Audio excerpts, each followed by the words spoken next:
The first time I saw her again, 20 years after high school, I was standing alone beside a wall, pretending to read an old class photograph because I had nowhere else to look. The reunion hall was filled with laughter, clinking glasses, and people proudly comparing the lives they had built. Some had become doctors, business owners, parents, travelers. And there I was, wearing my best jacket over a shirt I had almost decided not to iron, wondering why I had ever agreed to come. Then I felt someone standing beside me. I turned slowly, and suddenly every year between then and now disappeared. There she was. The girl I had spent my entire senior year secretly loving. She looked at me for a long moment, smiled in a way that made my heart forget how to beat, leaned closer, and whispered that I still owed her that date. In that single sentence, I realized something painful and beautiful at the same time. Sometimes the moment you think you missed forever has been quietly waiting for you to become brave enough to return. If this story makes you believe that kindness, courage, and second chances can change a life, please like, comment, share, and subscribe to Ripple of Kindness. Your support helps these emotional stories reach more hearts and reminds us that sometimes the smallest second chance can become the beginning of everything we thought we had lost. My name is Daniel, and back in high school, I was the kind of boy people noticed only when they needed help with homework or someone to fill an empty seat.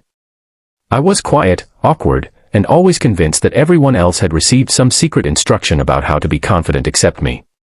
My father had left when I was young, and my mother worked long hours at a grocery store, so I learned early not to ask for much. I kept my dreams small because small dreams hurt less when they disappeared. Then there was Emma. She had moved to our school during junior year, and from the first day, I was completely lost.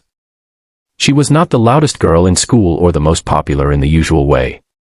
What made her unforgettable was her kindness. She remembered people's names. She sat with students eating alone.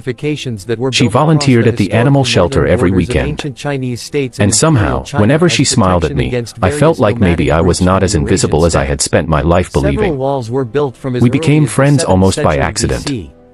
One afternoon, I found her crying quietly behind the auditorium after she had received news that her grandmother was very sick. I did not know what to say, so I simply sat beside her. For nearly 20 minutes, neither of us spoke. Before leaving, she thanked me for staying. After that, we started talking more. We studied together, shared terrible cafeteria lunches, and walked home whenever our schedules matched. Everyone around us seemed to notice what was happening before I did. My friends teased me. Her friends smiled knowingly whenever I arrived. Even my mother once asked why I had suddenly started caring about my hair. But fear has a way of making obvious things feel impossible. I loved Emma, and because I loved her, I became terrified of losing the friendship we already had. Near graduation, I finally gathered enough courage to ask her to go out with me. I planned everything. I had saved money for weeks and found a small Italian restaurant downtown.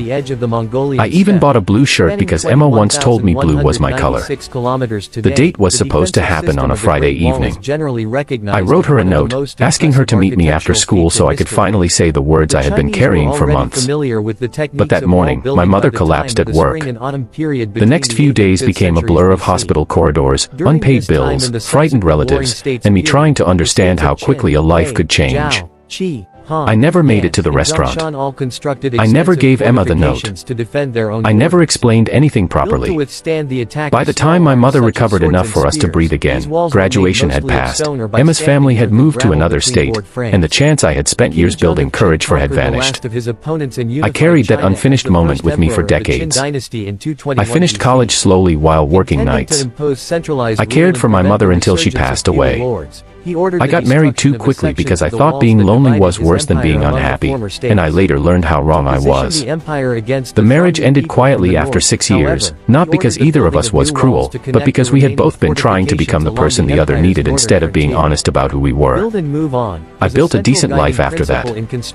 I became a high school counselor, perhaps because I understood what it felt like to sit in a crowded hallway and still feel completely unseen. I helped teenagers talk about fear, rejection, dreams, dreams, and the strange belief that one mistake could define an entire future. Yet I could give everyone else advice I rarely followed myself. When the invitation to the reunion arrived, I almost threw it away. I told myself I was too busy. I told myself reunions were pointless. The truth was simpler. I was afraid Emma might be there, and I was even more afraid she might not. So I spent the entire evening standing near old photographs and pretending I belonged somewhere. Then she appeared beside me and whispered that sentence. I still owed her that date. My mind went completely blank. I could barely manage to look at her. I expected anger or disappointment, but there was warmth in her eyes. Emma explained that she had waited for me that Friday after school. She had waited longer than she wanted to admit. Eventually, she found the note I had left inside one of her books, but by then her family was already preparing to move. She had called my old number several times and received no answer because I was living at the hospital with my mother. She never knew what had happened. For years, Emma believed I had changed my mind. I had spent those same years believing she never knew how I felt. We had both built entire stories around silence. That realization hurt more than rejection ever could. I apologized so many times that she finally laughed and told me the date had only been postponed. Then she asked if I was free the following Friday. Every instinct in me wanted to make a joke, change the subject, or ask for time. That old frightened boy was still somewhere inside me, telling me not to risk embarrassment. But I looked at the woman standing in front of me and understood something I had spent my whole career telling young people: courage does not arrive before the decision. It appears after you stop running from it. So I said yes. Our first date happened 20 years late at a small Italian restaurant that looked nothing like the one I had once planned to take her to. I was nervous enough to spill water on the table. Emma laughed so hard that other diners looked over. And strangely, that made everything easier.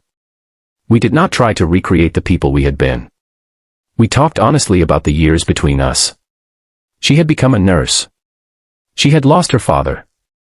She had been engaged once and walked away when she realized love without peace was not enough. She had also spent years believing that the kindest moments in life were often the ones people almost missed because they were too afraid to be vulnerable. One date became another. Then another. We walked through the old neighborhood, visited our former school, and sat on the bleachers where I once watched her from a distance, too scared to sit beside her. But this time, I took her hand. Not because I was suddenly fearless, but because I had learned that fear was not a reason to let life pass me by. A few months later, I found the courage to show her the blue shirt I had kept in the back of my closet all those years. It was too small now and terribly out of style, but I had never been able to throw it away. Emma held it against her chest and cried. Then she told me she had kept the old note.